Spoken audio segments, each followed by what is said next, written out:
ng mga makabagong negosyante.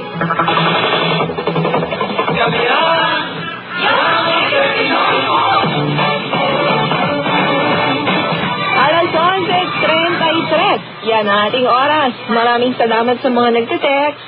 Kaya maya natin yan babasahin dahil nasa kabilang linya na ang ating bisita. Isa pang Young Entrepinoy. Yung mga nagtatanong pala kung ano yung Entrepinoy, kuya. Sino yun? Mga negosyante ang Pilipino. Yun.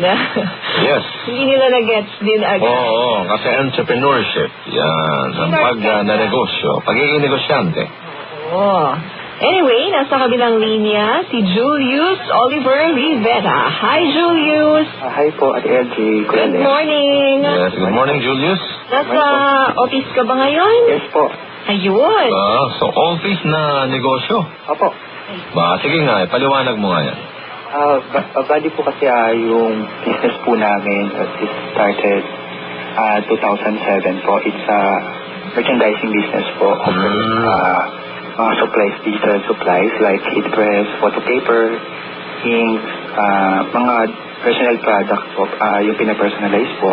And currently, we're catering online and walk-in clients. Yun. Ibig sabihin ba niyan na nagde-design ka rin dahil personalized? Bali po yung business ng wife ko, siya yung sa advertising, siya yung nag-design. Yun. Sa akin po, on supplies po talaga. Ang ganda pala ng partnership nila. Teamwork. Isang advertising, isa naman na more on marketing side. Julius, ikwento mo nga sa mga listener natin kasi napasadahan mo na siya nung uusap tayo sa FB. Paano ka nga ba napasok dito sa merchandising business niyo ngayon? Okay po. So, bali po kasi way back 2007, yung wife ko kasi nag-start na nung advertising.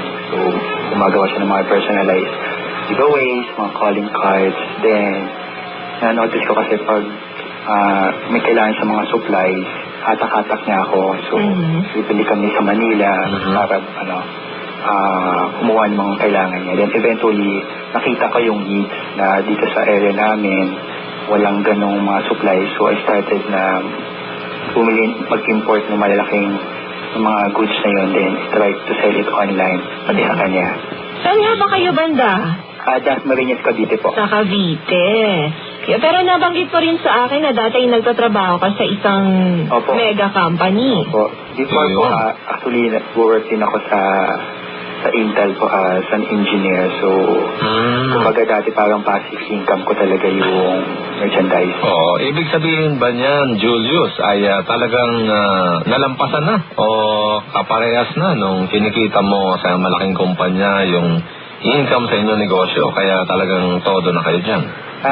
Actually, isang reason kaya din nawala din ako sa Intel is because of lumipat din sila ng sa country natin. So, and kesa mag-apply agad ako, I started na i-focus din sa what I have, and kasi mostly yung mga ina-offer is usually abroad, and naniniwala ko na may pera sa Pilipinas. And I just want to be a good steward na ano yung meron na pinagkatiwala sa atin ng Panginoon. May nabanggit ka, Julius, na yung company na malaki na yan, na Intel, binanggit mo, I think, di ba sa India lumipat yan? China. Marami silang Or China, okay. Pero yung mostly kung sa Vietnam. Vietnam. So, nung mga panahon ba na yan ay, siyempre medyo nakakaba yan, di ba? May asawa ka na ba nung panahon na yan? Yes po.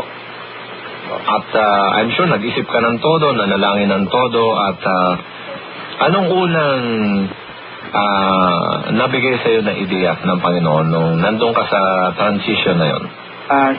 I think yung unang idea na in-impress sa akin ng Panginoon is hindi option pumunta sa ibang bansa. So when yun yung tumatakbo ko sa puso ko, tinanggal ko po sa option yung mga offers sa ibang bansa and started to look na ano ba yung meron na pinagkatiwala sa akin ng Panginoon. And considering back kasi nung bata pa po ako, my dad, yung papa ko talaga is namatay na since I was 10. Then, di ko alam kasi dati nagtitinda na po ako ng mga basahan, mga fruit juice po sa mga bus. And eventually na-realize ko baka bata pala ako, minomold na ako into business. Yun. Nakakatuwa yung training. Oo, medyo bigla akong gininaw nun Bakit naman? Ewan ko, wala lang, no? Pero Yun ang maganda yan. gusto nating Oo. ma-highlight this Yes. week eh. Kaya nga tinatanong natin yan, mga bagay na yan kay Julius na para bang hinuhugot mo o ginaguide ka ng Lord ng panahon na yon doon sa mga dati mong ginawa, ano? Katulad nung binanggit mo na bata ka pa lang, nagtitinda-tinda ka na. At ano pa yung isang consideration, bakit hindi mo sinama sa iyong options yung pagpunta sa ibang bansa? Isa din siguro is we really like to please our God and gusto ko kasi makita yung pag-move niya eh. And kasi kung pagpunta sa ibang bansa, ano yung default yan eh. Kumaga, hindi makikita yung pagkilos ng Panginoon doon eh. Somehow dito nakikita ko na mapatunayan po natin na sa Pilipinas ay may pera. Kumaga kasi din po natin, di ba, na pagpapalaan ito. And kung tayo mismo mga Christian, hindi maniniwala to, it won't make happen. And gusto ko maging part ng vision na yan. Nga naman ako sa tiwala ni Julius. Hindi lamang sa Lord, kundi sa ating bayan. Kailangan natin ng maraming Julius sa Pilipinas sa panahon ngayon. Magmamahal sa ating sariling bayan, sa ating mga kababayan.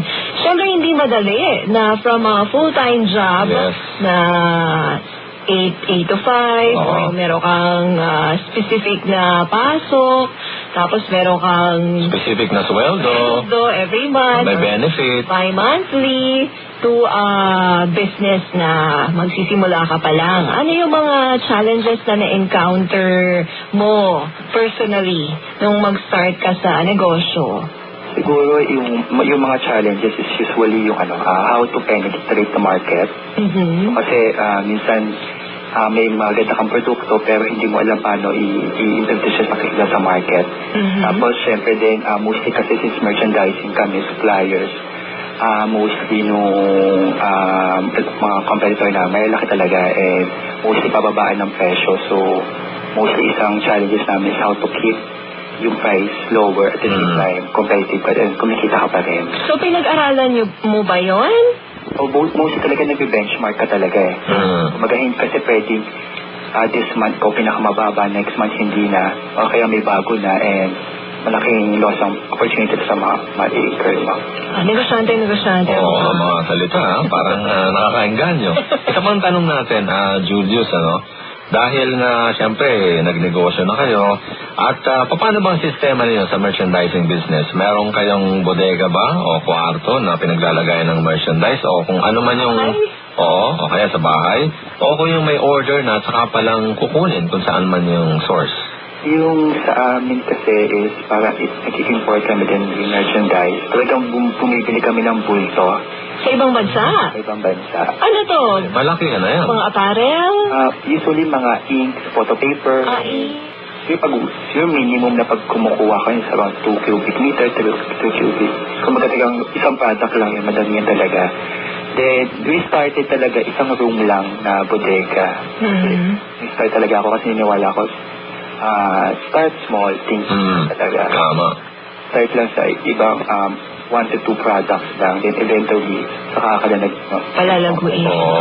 Pero bakit kailangan pang mag-import ng mga produkto? Wala ba dito sa ating available? Ganitong tanong po. Actually po, yung mostly kasi ng mga product na binibenta namin is walang manufacturing dito sa Pilipinas. Ay, nakakalungkot naman. So, because yung market kasi natin is kumaga kasi maliit lang i-cater kaya hindi pinapasok ng malalaking korporasyon kung meron man sa Pilipinas. Actually po, pag nalaman namin, for example, may certain product po na dito minamanufacture, hindi na kami nag-import. So, ito parang policy namin.